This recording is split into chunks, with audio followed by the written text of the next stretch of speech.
Okay, Assalamu alaikum wa rahmatullahi wa barakatuh. First of all, let me just say thank you to You and My Sisterhood for having me here.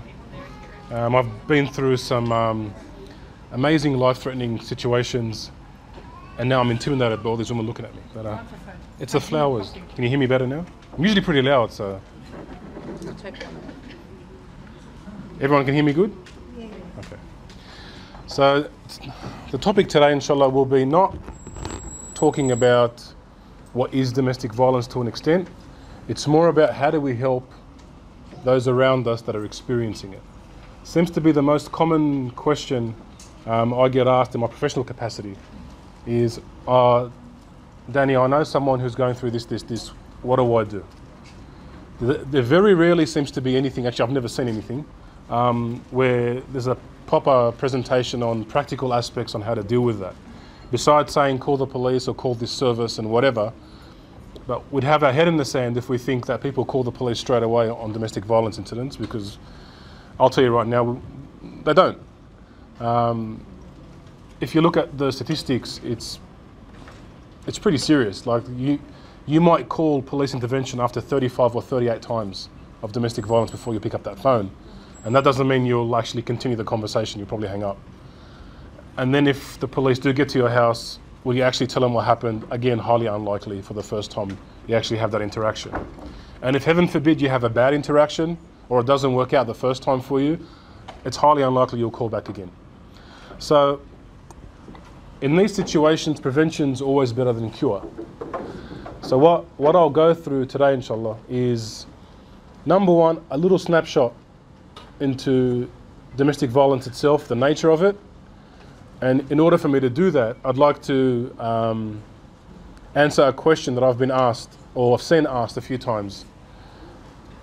About probably 9 or 8 years ago, I took over a position where I was leading a team investigating domestic violence and looking after child protection. And I stayed there for 7 years. Ended up being the biggest part of my career is specialising in domestic violence and family protection. And at the time, I could only think of one other person who had a similar background to me that was in that field. And that's, you know, for the whole state. The biggest question I got asked is, what's a male doing looking after domestic violence? Which was interesting. And the very first experience I had, I went to a courtroom just to get some experience before I started doing the job. And the lady, God rest her soul, who was looking after victim services, said to me, so do you have any experience in domestic violence? And I looked at her, I'm like, look, I've been responding to it for 7 years on the front line, isn't that enough? And she's like, no. And I, being very arrogant then, thought, what the hell do you think you are, talking to me like that, blah, blah, blah. There's never been any truer words spoken. Out of her like resignation, she kind of just threw this paper and goes, oh look, there's a DV course running, but you probably don't want to go to it. But here's the information. I go, no, I'll take the information. Just purely out of spite. I went back, I looked at the course and I thought, oh, this is going to be terrible. But I go, stuff it. Out of spite, I'll book myself in. That moment changed my life. I booked in to do a 2-day course. I was the only male in the room. I was the first person ever from the police force to do a civilian domestic violence course. And I got absolutely smashed. For the first 2 hours in the course, everyone talking about war stories and how bad their dealings with law enforcement and dealings with government services and how they never understood. And in the beginning I was defending, you know, like I took it personally. And then I shut up and checked myself and realized, who am I to tell these people who've experienced it and who work with people that experience it, what they go through? So I shut up and listened. By the end of the course, I started presenting on the last modules. And till now, I don't think any other officer's ever done that course. But it planted a seed in me that it's not about women having to help other women in domestic violence. It's about men owning up and understanding what their role is in domestic violence, and that whether we like it or not, men are the contributors as offending for domestic violence, whether we like it or not. It's not an issue on ethnicity, it's not an issue on class, religion. It's an issue big time based on gender, I'll tell you that from now. It really is a male-dominated defence. And that's the good thing about addressing women only. The men can't boo me. But in terms of what I saw after that, I had the unique position to be able to interview men who commit domestic violence, from all, whether it's really small on the scale all the way up towards very, very serious crimes up to murder. And what's interesting is they're all the same. I could tell you right now how each man will answer every question I ask him. It's very, very simple. Because with experience, and let's say I've probably spoken to, I don't know, 4,000, 5,000 offenders in my time, and still growing, back to work tomorrow. The answers are always the same. How many men change? I've met one. 15 years I've been doing this job. I've met one. What does that mean? That means we got to get out of the mindset that, if I have a child with him, he'll change. If I marry him, he'll change. If he speaks to the sheikh, he'll change. How are you going to compete with 30 years of conditioning? You need probably 30 years to recondition. What's funny is, especially the Arabs, we have this saying about the woman gets raised twice, yeah? Tarbiyah at home, then tarbiyah with her husband. You're going to have to do tarbiyah with the husband to change that mindset around. Or with that man, or with that son, or whatever. Watch how popular I'll be after this. Every man will bar me.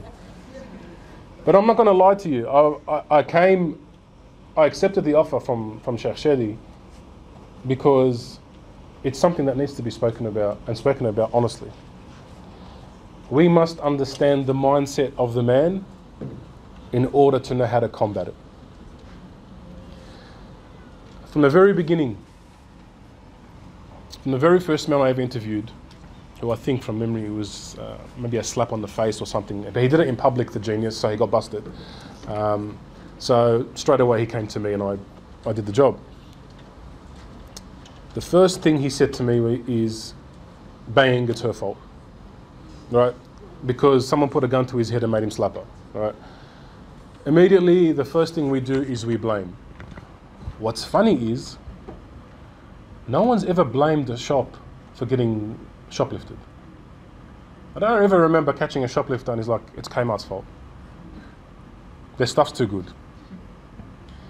Yet, we accept this in domestic violence. And it's so common. Well, if you saw the way she was speaking to me, if you saw what she said, if you saw how she acts, if you saw the way she dresses, blah, blah. Who the hell do you think you are?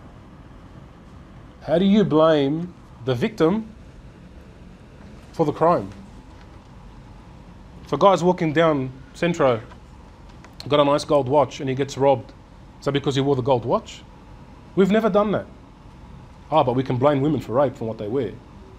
Do you see the inherent hypocrisy and contradiction when it comes to women values, when it comes to crimes, and what we accept? And this isn't a Muslim thing, not by any stretch. This is a man thing. So what we need to understand is, how do we change that mentality? Because these men were raised by who? Mum and dad, yeah? Do you really think in a lot of these families where things go really bad, that dad plays a big role in the picture? In a positive way? Is dad sitting down doing homework, lecturing his, look at that, everyone's laughing now. Lecturing the son on guidance and honesty and proper values, doing sport, charitable acts, helping others? Probably not. He's at a cafe spending 10 hours discussing world politics about countries he's never even seen, probably can't spell, but he's happy to talk about. He wants to change the world by sipping on lattes and smoking nargile. Who's left at home with the kids? Mum. So let's think about it. If mum's at home, let's say in this situation 70% of the time with the kids, why is mum raising a domestic violence offender?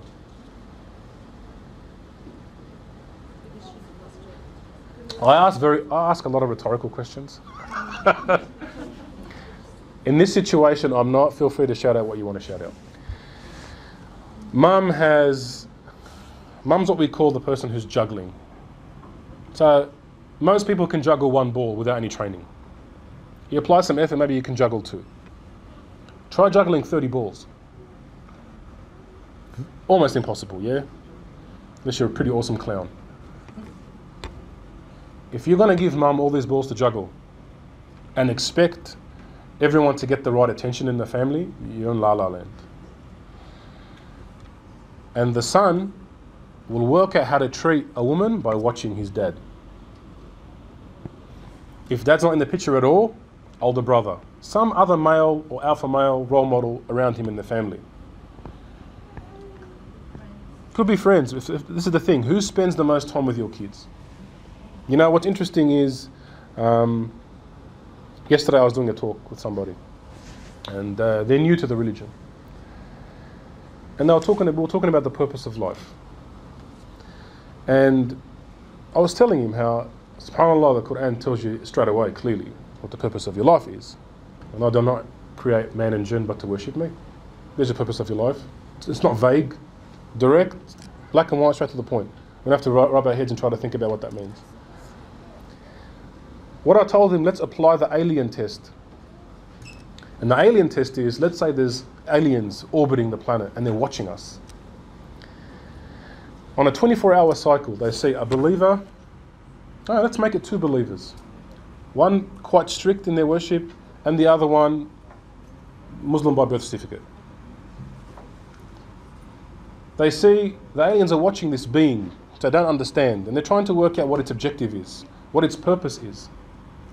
One of them gets up at 8 o'clock in the morning, has a coffee, goes to work, smoke, lunch break, whatever, talk to this person, talk to that person, come back home, watch TV, go to sleep, bang, that's your day. The other being wakes up in a really early time of the morning, before the sun comes up, puts its head on the ground, revering some kind of creator, some kind of higher power, which it proceeds to do during the course of its day at least 5 times. And it restrains itself from things the other person was doing. It won't put its arm over that woman that it shouldn't. It won't make grotesque remarks. It won't steal. It won't do all these extra things. Yet even those acts of worship would maybe make up an hour and a half of a 24-hour cycle. You add up everything that you do, worship-wise. Would you convince that alien that's the purpose of your existence, to worship your creator? You probably spend more time on the toilet. So, in terms of what we do, we're very strange animals, humans. What we say and what we do are usually 2 different things. So if the dad's in the picture going, listen, be good to your mum, doesn't really work. So, well, I'm telling my son, you must listen to your mother, but I'm telling her to shut up in front of him. What signal is that son getting? So, bit by bit, and I'm talking very general here, bit by bit, psychology is being formed in this child's head, in this young boy, on how to be a man. But it's the wrong way. And then that boy that you're raising, he might listen to you in a number of things. When it comes to how he treats that girl that's at his school, that girl on the street, Thursday nights doing laps at Centro, you're not going to be raising your head in pride over how your son behaves. What's funny is, a good colleague of mine, we did a number of youth programs over the years, and alhamdulillah, we still continue to do them. And one day, me and him, we're very rarely lost for words, as you can see. And once this girl stunned us, absolutely shut us up with one comment. We're going around talking to Year 12 and Year 11 girls from local high schools about issues that they're coming across, so we could learn how to mould new programs for the youth. And we had already done the boys first, and we're doing the girls second. And this one Year 12 girl said to us, my dad doesn't let me go out of the house because of people like my brother.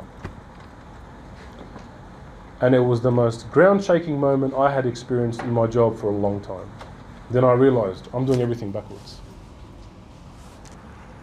And to start attacking the source of these issues. How hilarious is it that your daughters are in trouble because of people like your sons? That's why she needs to be careful where she goes. She's got to call you. She can't go this place and that place because you're worried about some bloke who can do whatever he likes for whatever reason. I don't understand this equality, by the way. What does that plant in the seed of that boy? Boys are better than girls. Boys can do whatever they want. The girl needs to shut up and take it. As that grows, that creates a different mentality. And if you think you're going to fix that by having a kid with him, or you're going to fix that because you get married to him, no. Guidance is from Allah, absolutely. But we're told to use our brain first, and then trust. So, we must understand, when people come to us, and they say, look, I know someone who's going through this. She doesn't want to tell the police, her parents don't know, what do I do? It's a tough question. What you need to do first, understand domestic violence. Because unfortunately, even women who have experienced it and are still experiencing it, sometimes give the worst advice to other women that are going through it. And let me tell you, at the risk of being very controversial, be careful with the word sabr. Because throwing the word sabr around to a woman who's had 16 miscarriages because of getting kicked in the stomach every time she's pregnant, that's not going to cut it. And that wasn't the intention of the word or the advice. And when that advice is coming from your mother, or coming from your auntie, or whatever it is, someone who's trusted, you're not doing that girl any favors. We need to really understand the seriousness of these matters. Between 30 to 38 women a year are murdered in New South Wales in domestic violence. It's more than one a month. And not always adults. Is this a serious crime? Absolutely. That's why every police station has a domestic violence specialist. We don't have shoplifting specialists. We don't have car stealing specialists. We all have domestic violence specialists. Because these crimes lead ultimately to murder sometimes. What they call crimes of passion, ironically enough. So what do we do and tell this woman that's come to us and says, listen, I know this sister, she's had her jaw broken 3 times from her husband. She's too scared to go to the police, what do I do? You know the first thing you do? Don't judge her. That's the first thing you do. Don't sit there and try to come up with reasons as to why her actions led to that consequence. Because to make her feel she's responsible for something like that is very damaging. And you know what, subhanAllah, it's the most common advice these women get. What did you do? What did I do? I said, hit me here really hard. Again, in crimes we would never ever say that. What did you do to get robbed? What did you do to get your car stolen? What did you do to get your house broken into? So we need to look at it from that point of view. For someone to share a really, really serious issue within the home with an outsider, already that means it's reached a point where she can't manage it. And to those of you that have heard me speak before, I talk about the results of the survey that ask women, why do they stay in serious domestic violence relationships?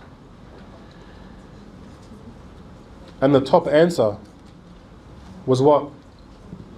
For the kids. What's answer number 2? So he doesn't kill me. Can you imagine the mother's instinct that she puts her life second? That the biggest reason I don't leave is because of my kids. And you know what's funny? It's because of the kids you need to leave.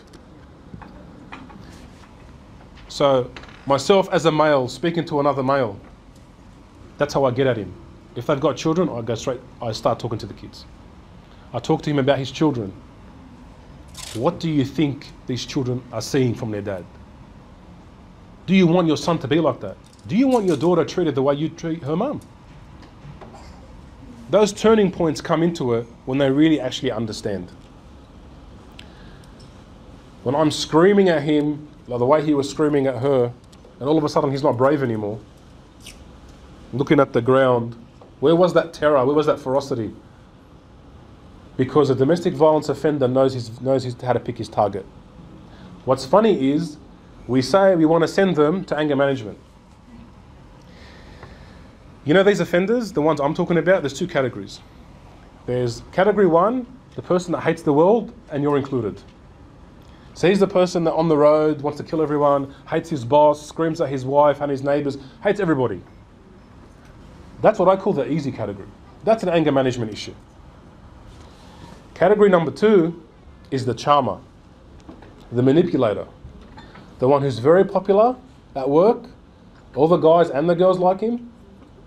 He's the one that's, heaven forbid, praying Fajr in the morning to be seen. He's the man who's got that persona so that no one will ever believe you.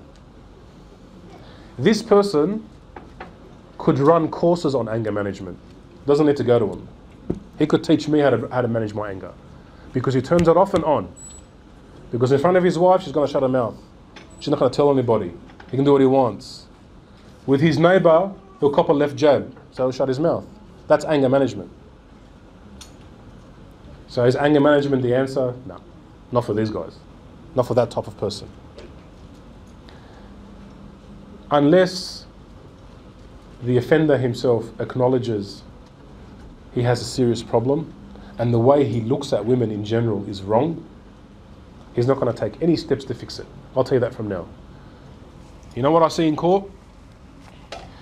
Week one, everyone hates everyone. We go to court, it's fresh, the bruises are still there. Denial, denial, denial. Week two, when he comes to court, all of a sudden now he's the president of the soccer club. He looks after fishing, he does charity, he's got a million references. Oof. A metamorphosis. You think me or the judge, we're gonna buy that sincerity? So let's get as much people as possible to tell the whole world how great I am. How does she feel? Come on, sister, give him a chance. Give him a chance. Yalla, you got another 185 bones in your body. I've been in bathrooms where men of religion are on the phone whispering, talking to the victim on the phone, just drop it, just drop it, just drop it. Are you serious? And this is all religions. Look, everyone has problems. What I'm talking about is not your, I don't like what your mum says. What? This, that, and you're slack. All right, bye, good night. I'm not talking about that. I'm not talking about normal fights. I'm talking about violence. I'm talking about patterns of behavior. And a really big one to see is what we call social isolation. When the husband takes that wife, girlfriend or whatever, and doesn't let her make contact with anybody else. If you go back into the high school days, boys and girls are very different. Boys are high-fiving each other when they've got this new girlfriend. Girls turn on each other. Look at everyone nodding. All of a sudden, you don't even talk to that girl anymore. She's too busy with her boyfriend. Boys don't do that. They keep time for the boys. Still have that bit of brotherhood happening. The girl devotes herself to that partner and continues along that line. And you know what happens after that? When they break up, try re-establishing that friendship with that girl that you turned off. She doesn't want to borrow of you anymore. And that's the time when she needs you, which is what's funny. And that's on a small scale in high school. Fast forward to the adult world and a domestic violence person. When you've told this sister of yours, he's dangerous, Don't talk to him. Leave him. This is not a good relationship. You're just jealous. And then, I don't want to talk to you anymore. 4 or 5 months down the track, she's in serious trouble. Is she going to come back to you? If she does, would you accept her? I don't know. Everyone's different. But it's really hard. You want to help these people break out of that. Understand that was his strategy. He cut her off from you. These men cut them off from their own families. You can't talk to your mum. I don't want you talking to your dad. And she abides by it. When we have our child, he can't go to your mum's house. No, your uncle can't see him. No, your sister can't see him. She's not welcome in my house. Why? Why do they do that? Absolutely, because they know what kind of men they are. If they don't know, they know. They don't want you to know. Or you. Because if this girl goes back to her mum, mum's going to go, oh my God, what's happening to you? Get out of there. Well, I don't want my wife to hear that information. I need her to stay with me. So I put her on what I call a torture installment plan. And I demean and take away the self-esteem the best I can. Because I need you to believe you can never get anyone else. You're not good enough for anybody else. You should worship the ground I walk on. For me to put up with the crap that you are, you're not good looking enough, you cook bad, you talk bad, you're worthless. The only thing going for you is that I'm with you. As ridiculous as that sounds, that's what they believe. That's how I've got you. So of course I'm going to isolate you from people that are going to give you good advice. So when someone comes to you and she's reaching out to you, put all this in your head and understand this is an extremely difficult position for that girl to be in. And you know what? She's not going to listen to your advice. And she's going to go back, and it's going to happen again, and she'll come back to you, and she won't listen to your advice, and then she's going to go back, and it's going to happen again. And this might take place for years. You know what? That's when sabr kicks in. Sabr for you, not for her. Because you're in a position where you're supported. The person is coming to you for assistance. You usbor. You understand what she's going through. Because the least of her worries right now is sabr, let me tell you. Because she's got in her head all kinds of things that aren't true. Number one, can you imagine what my kids are going to feel like if I divorce their dad? Not that he's going to hit them or hurt them. She's not worried about that safety. She's definitely not worried about her own safety. But heaven forbid a kid grow up in a broken home. A kid sitting there watching the mother in distress, going through anxiety 24/7, it's damaging. More damaging than, how come dad doesn't live here anymore? I'll tell you that from now.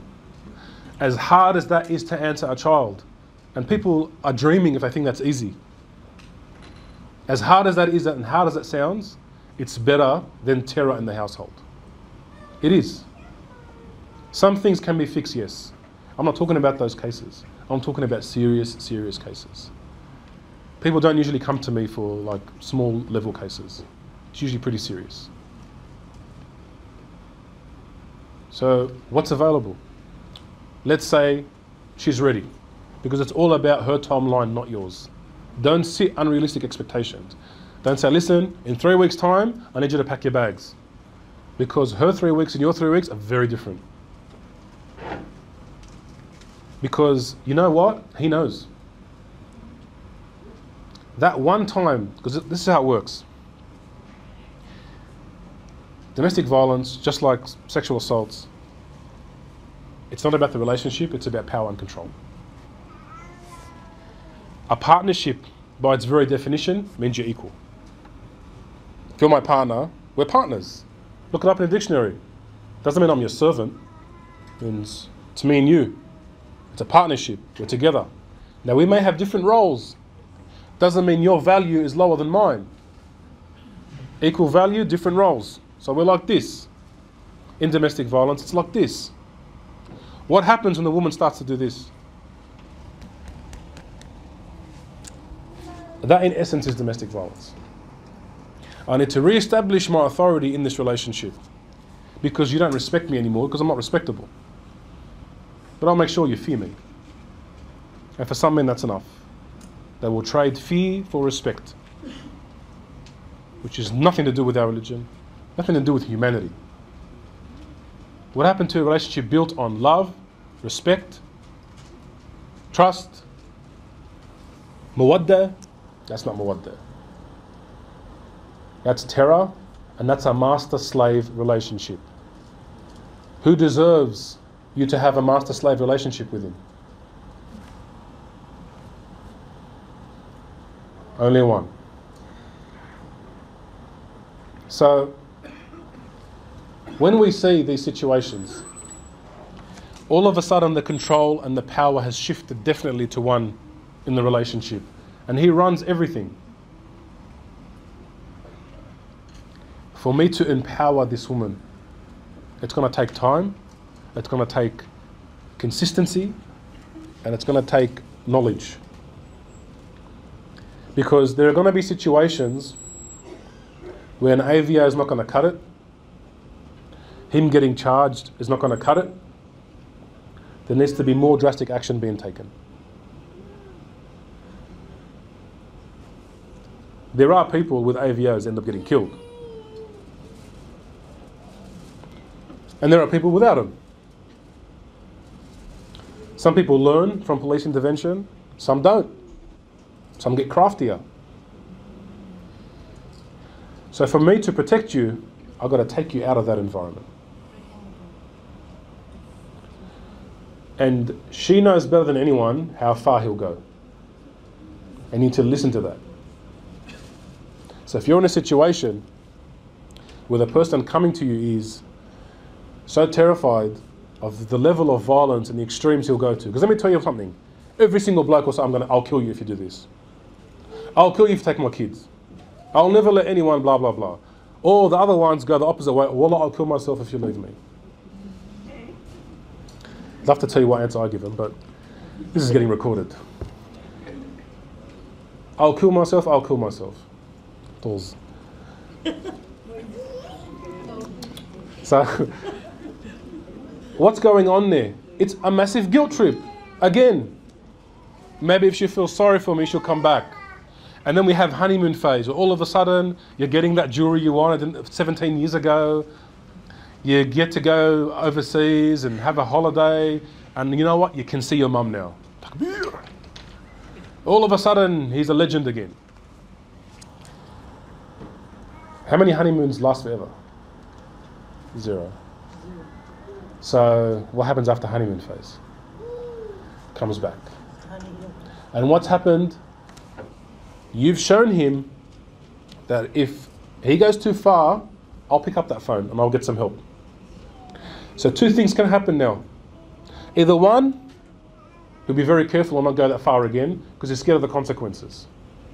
Or number 2, needs to be better about it. Needs to navigate around it. So as people, you know how it is like, we always make fun of our Arab community sometimes about, whenever there's a shifty, they find it. There's a raw, we're in it. We'll find some way to do it. Whether it's Centrelink, whether it's housing, whatever it is, we'll find something, right? DV offenders are the same, they adapt. Think of them as a virus, because they are a virus. You keep taking the same antibiotic, eventually that pathogen adapts and doesn't work anymore.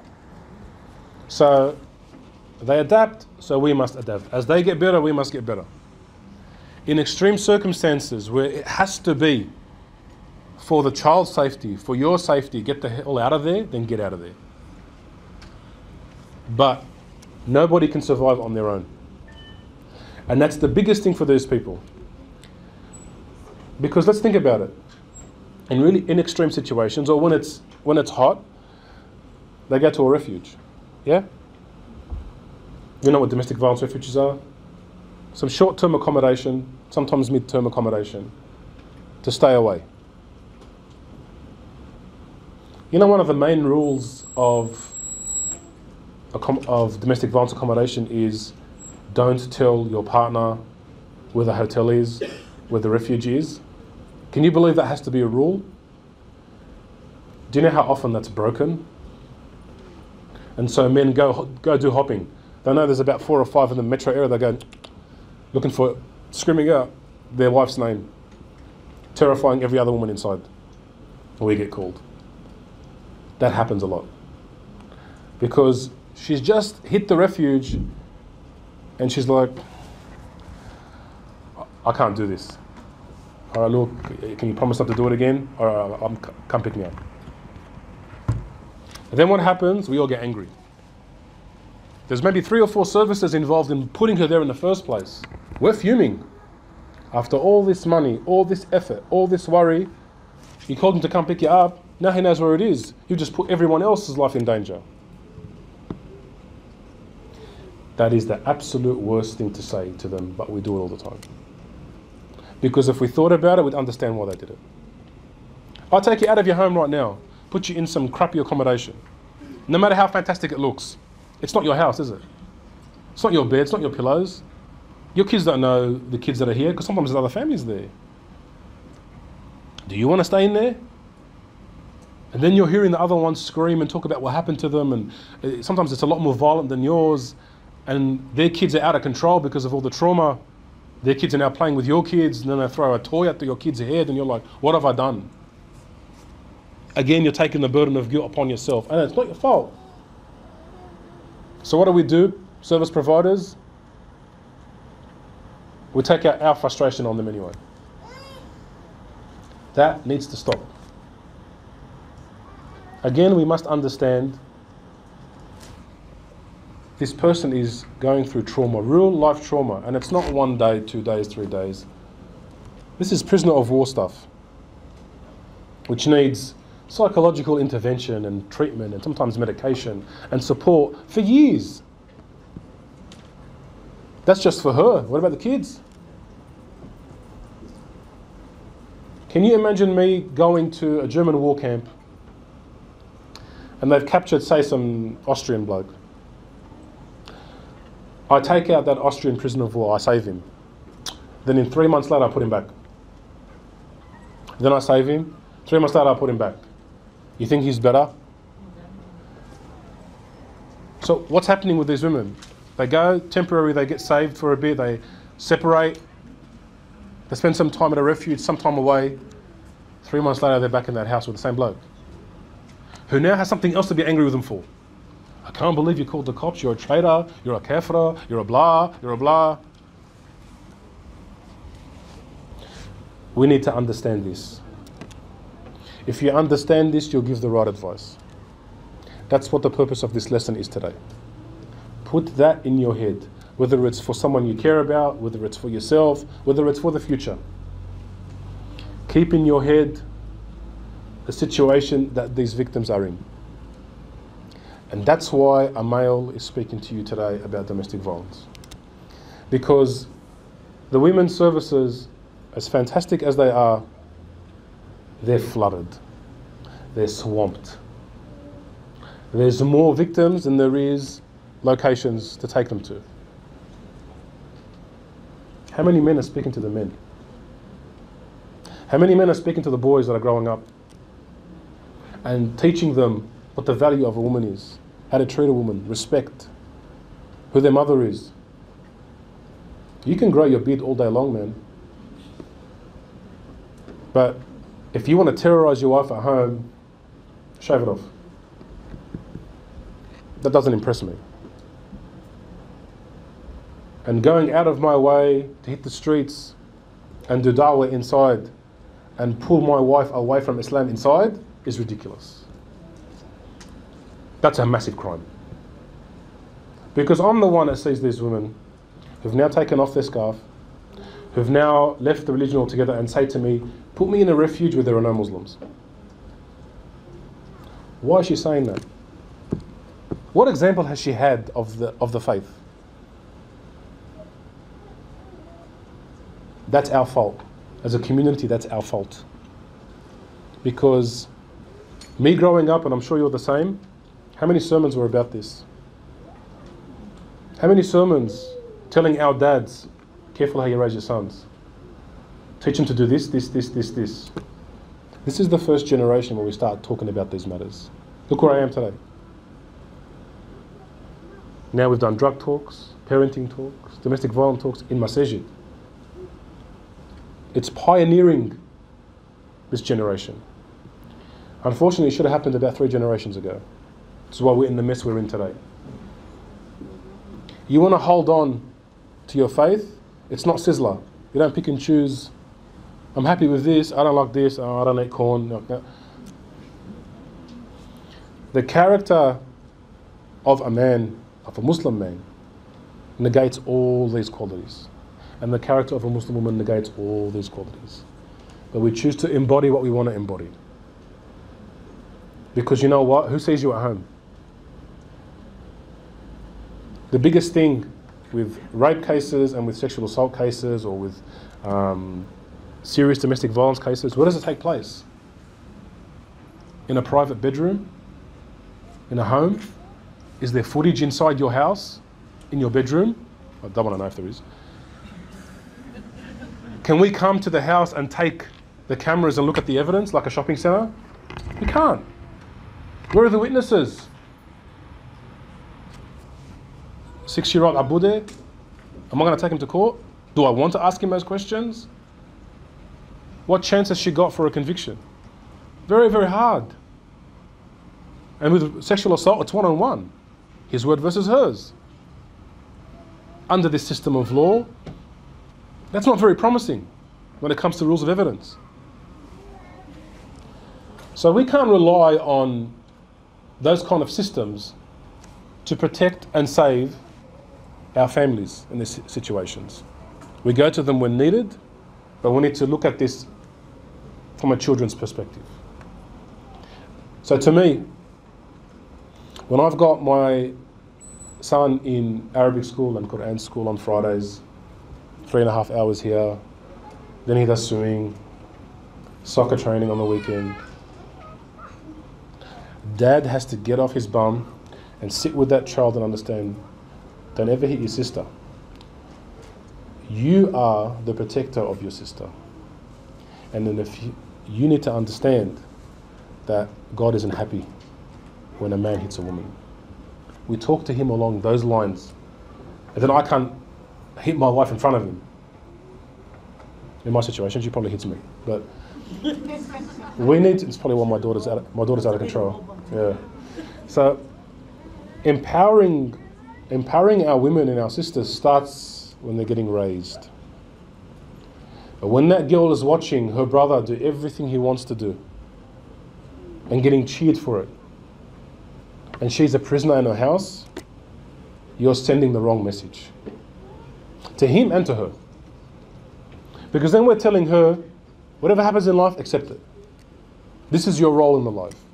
You're here like a sponge to absorb everything and give nothing back. No, where's that? I didn't read that anywhere. The best among you is him who is the best to his wives. Yeah? Show me. Show me who's celebrated for doing that.